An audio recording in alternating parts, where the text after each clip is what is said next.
The morning Margaret Elaine Weston walked into the briefing room at Fort Harlow Army Base in central Virginia, she did not make a sound.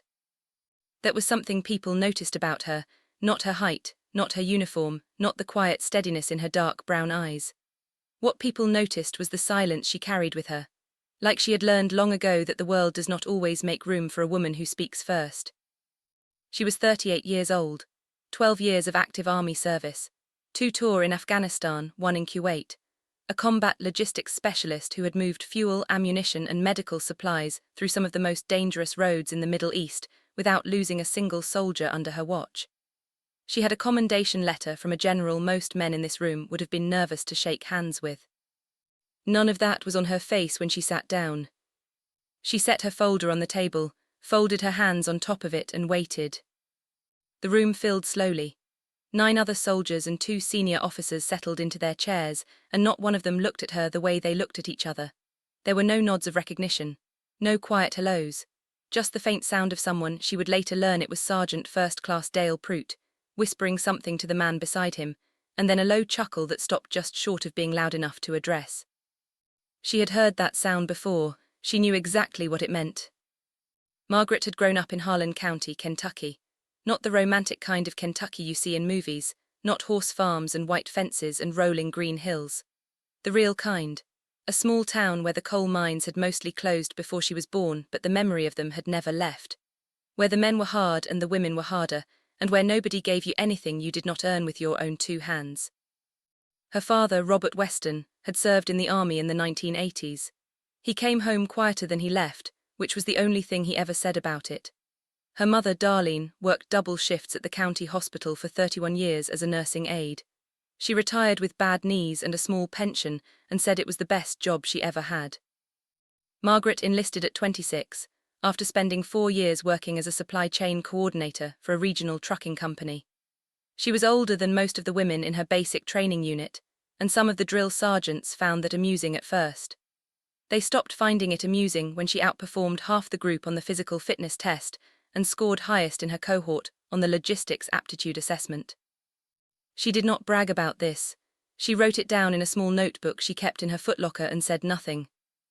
That notebook had followed her through 12 years of service. It was filled with dates, names, mission details, and quiet observations. Not grievances, she was careful not to let it become a place for anger. Just facts. Just the record of what had happened and what she had done about it. The briefing that morning at Fort Harlow was for a new inter-unit logistics coordination program. The Army was rolling out a restructured supply protocol across 6 bases in the Mid-Atlantic region, and Fort Harlow had been selected as the pilot site. Someone at the top had decided that a senior NCO from each participating unit would sit on a planning committee and help shape how the program was implemented. Margaret had been assigned to that committee by her commanding officer, Major Dennis Hargrove, who had reviewed her service record and called her one of the most competent logistics specialists he had encountered in 20 years. She had thanked him and gone back to work. Now she sat in the briefing room and watched the committee come together around her, and she understood within the first 10 minutes that several of the men at this table had not been told she was coming. The officer running the meeting was a lieutenant colonel named Randall Sykes. He was a tall man with a neat grey mustache and the kind of bearing that comes from decades of having his orders followed without question. He introduced each committee member by name as they settled in, reading from a sheet in front of him. When he reached her name, he paused. It was a short pause, a single breath, but she noticed it. "And Sergeant First Class Weston," he said, representing 3rd Support Battalion. He did not look at her when he said it. He moved on to the next name. Sergeant First Class Dale Prout, the man who had been whispering earlier, leaned slightly forward in his chair and looked down the table at her with a small, flat smile. He was maybe 45, broad through the shoulders, with the kind of confidence that fills a room without being invited. "Third Support," he said, not quite to her and not quite to the room. "Didn't know they were sending logistics this time." There was a pause. "They sent the best they had," Margaret said. Prout's eyebrows went up slightly. The man beside him, a sergeant first class named Kevin Marlowe, pressed his lips together to keep from smiling. Lieutenant Colonel Sykes looked at his papers and moved on. The program they were being asked to coordinate was called Titan Eagle. It had been designed by a team of Army logistics planners in Washington as a way to streamline the flow of supplies between bases during large-scale training exercises, and eventually, during actual deployment situations. The idea was straightforward. Instead of each unit managing its own supply chain independently, a shared system would track inventory across multiple bases in real time and allow resources to be shifted quickly to wherever they were needed most. On paper, it was a good idea. In practice, it was the kind of idea that would fall apart quickly if the people implementing it did not understand how supply chains actually worked on the ground. How delays happened, how communication broke down, how the difference between a supply manifest and actual inventory could cause a cascade of problems that would not show up in any spreadsheet for 3 days. Margaret knew this because she had lived it. Twice in Afghanistan, she had caught exactly that kind of disconnect and corrected it before it became a mission-critical failure. Both times, nobody had officially recognized what she had done. Both times, she had written it in her notebook. She read the Titan Eagle briefing documents that evening in her quarters. She read them twice. Then she made a list of 7 specific structural problems in the proposed protocol that she believed would cause real failures within the first 60 days of implementation. She was not angry when she made the list. She was careful, she was thorough. She had been doing this her whole life. The second committee meeting was held 4 days later, and this time Margaret came prepared. She had typed her observations into a clean 1-page summary.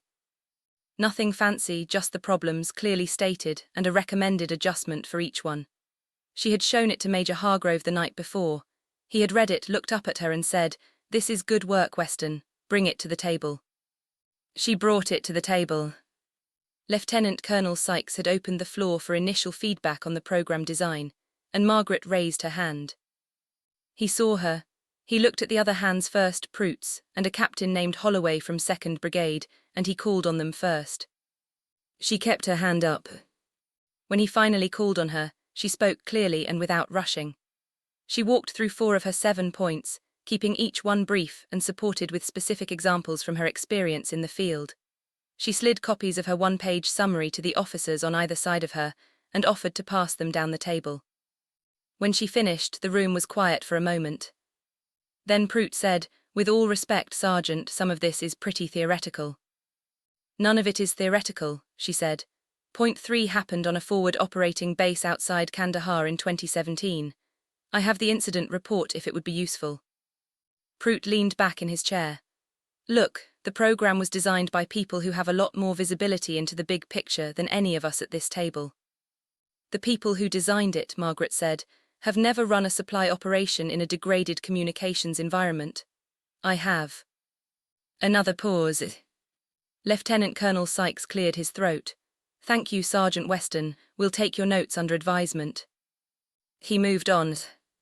After the meeting, as the room emptied, she heard Prout say to Marlowe, in a voice just loud enough to carry, "Where does Hargrove find these people?" She did not turn around. She gathered her papers and walked out. That night, she wrote the date in her notebook and added a single line, "They heard me. They chose not to listen. Keep going." The town outside Fort Harlow was called Clover Creek. It was the kind of small town that exists in the shadow of a military base. Not a military town exactly, just a town where half the businesses had signs in their windows thanking veterans, and the other half had probably never thought much about what service actually looked like up close. Margaret had rented a small house there 6 months ago when she was transferred to Fort Harlow. It was a white clapboard house on Birch Street with a porch she liked to sit on in the evenings, a yard she kept neat, and a neighbour named Patty O'Dwyer who brought her tomatoes from her garden in the summer and asked no questions, which Margaret appreciated. She had a daughter named Clara, who was 15 and lived with Margaret's mother in Harlan County during the school year. They talked on the phone every Sunday. Clara was quiet like her mother, and sharp, and she wanted to study environmental science, and Margaret told her every week that she was going to do exactly that. There was no husband. There had been once a man named Thomas who had been kind and then less kind and then gone. She did not spend time thinking about it. She had learned that some losses are just part of the architecture of a life and you build around them. She did not have many friends at Fort Harlow yet. That was not unusual. She had always been slow to let people in, and military assignments moved fast. There was a woman in her battalion named Specialist Dana Reyes who sometimes ate lunch at the same table and had the good sense not to fill silences with noise. That was close enough to friendship for now. 3 weeks into the Titan Eagle committee work, something happened that Margaret had not expected. One of her recommendations had been quietly incorporated into the revised protocol, specifically, her suggestion about building a 48-hour buffer into the inventory reporting cycle to account for communication delays. She had not been told. She had not been credited. She had simply noticed the change when the updated documents were distributed and recognized her own language in the new paragraph. She read it twice, then she closed the document and sat for a long moment. She was not surprised, she was not even particularly angry. She had seen this before, the way a woman's idea could pass through a room and come out the other side wearing someone else's name. It was one of the oldest tricks in the world, and it was not even always conscious.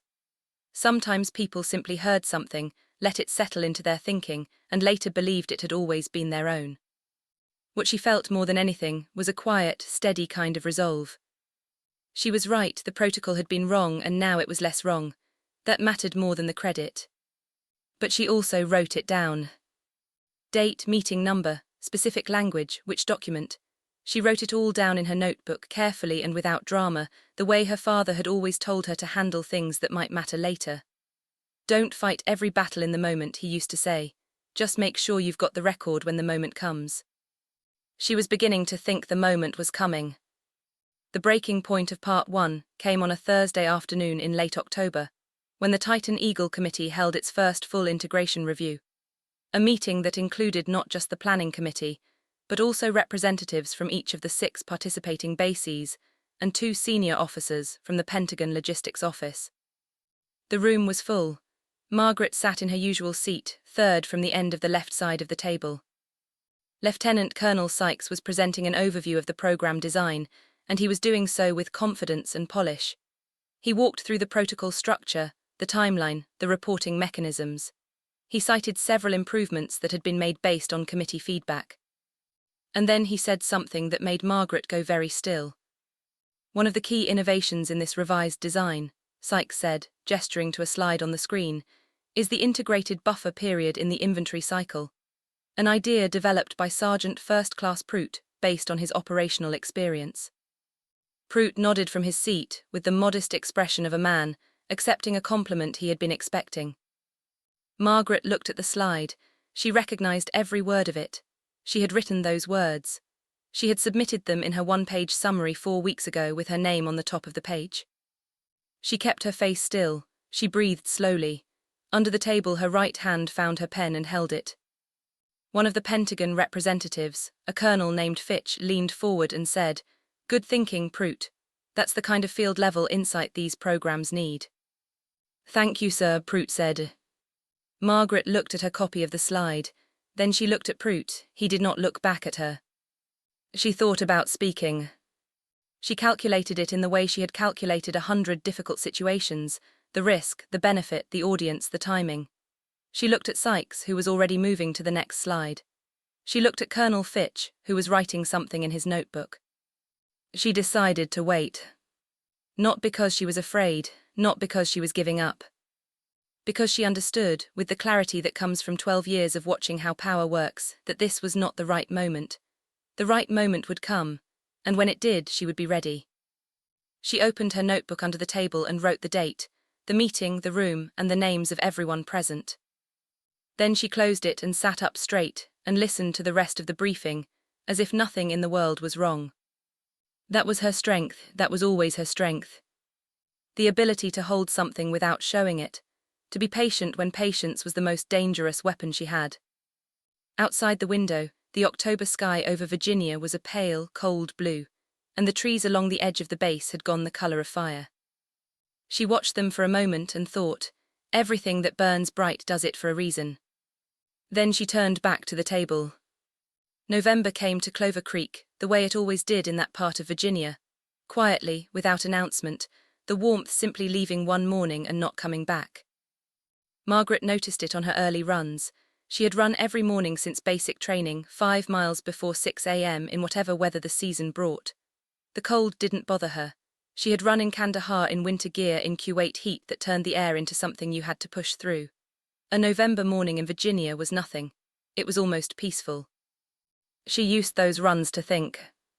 She had filed a formal memorandum the week before, carefully worded, specific and polite, addressed to Lieutenant Colonel Sykes and copied to Major Hargrove, documenting that the buffer period recommendation had originated with her, and providing the date and document number of her original submission as evidence. She had not used words like stolen or credit.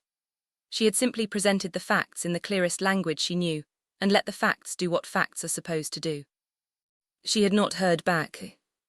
That was not surprising. What surprised her was the shift in the room after the memo circulated, because it had circulated, the way things always do on a military base, where nothing stays private for long. She could feel it in the way conversations stopped a half-beat too soon when she entered a space, in the way Prout looked through her instead of at her, in the way Lieutenant Colonel Sykes had twice scheduled committee sub-meetings and not included her name on the invitation.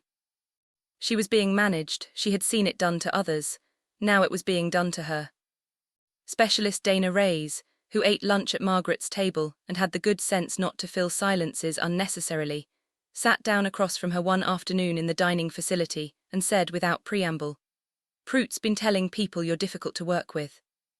Margaret looked up from her food. "He's saying you've got a chip on your shoulder," Dana said, "that the memo was a power play." "It was a factual record," Margaret said.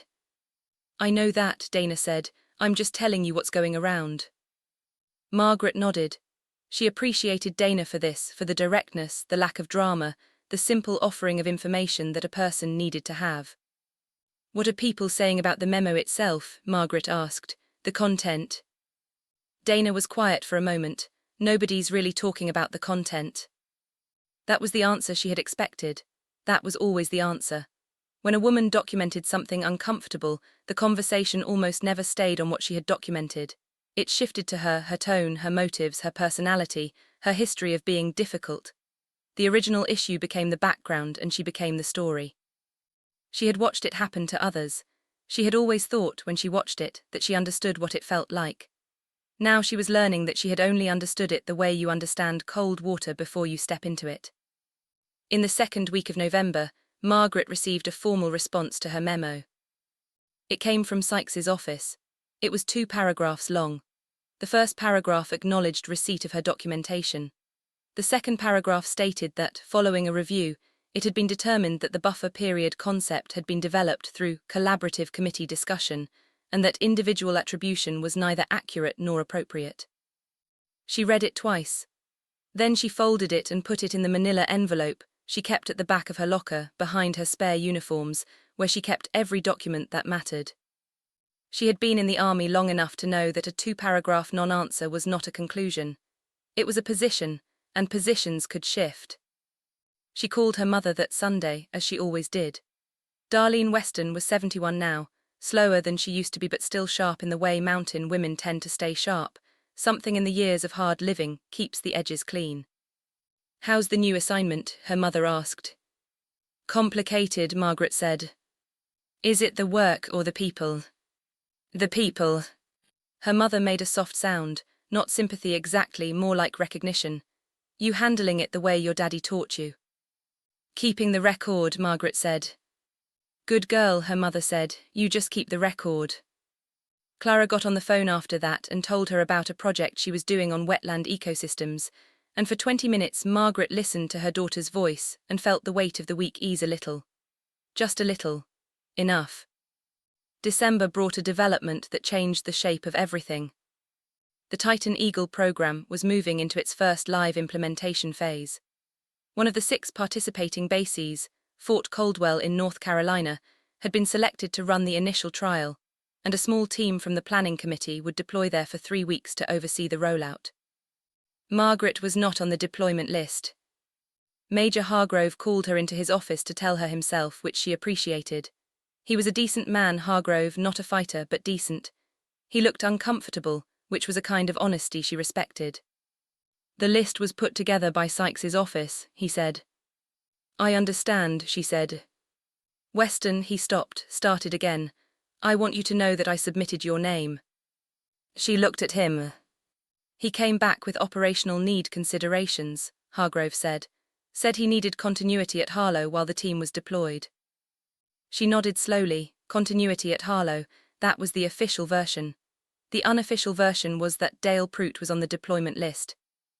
And the man whose idea had just been attributed to Prout was not going to be in the same room with him for 3 weeks while the cameras, metaphorically speaking, were on. "Thank you for telling me, sir," she said. "I'm going to keep pushing," Hargrove said, "for what it's worth." "It's worth something," she said, and meant it. She went back to her desk and pulled up the Titan Eagle protocol documents on her screen. She read through the implementation plan for Fort Caldwell with the focused attention she gave everything, and within 45 minutes she found it. A gap in the inventory reconciliation process.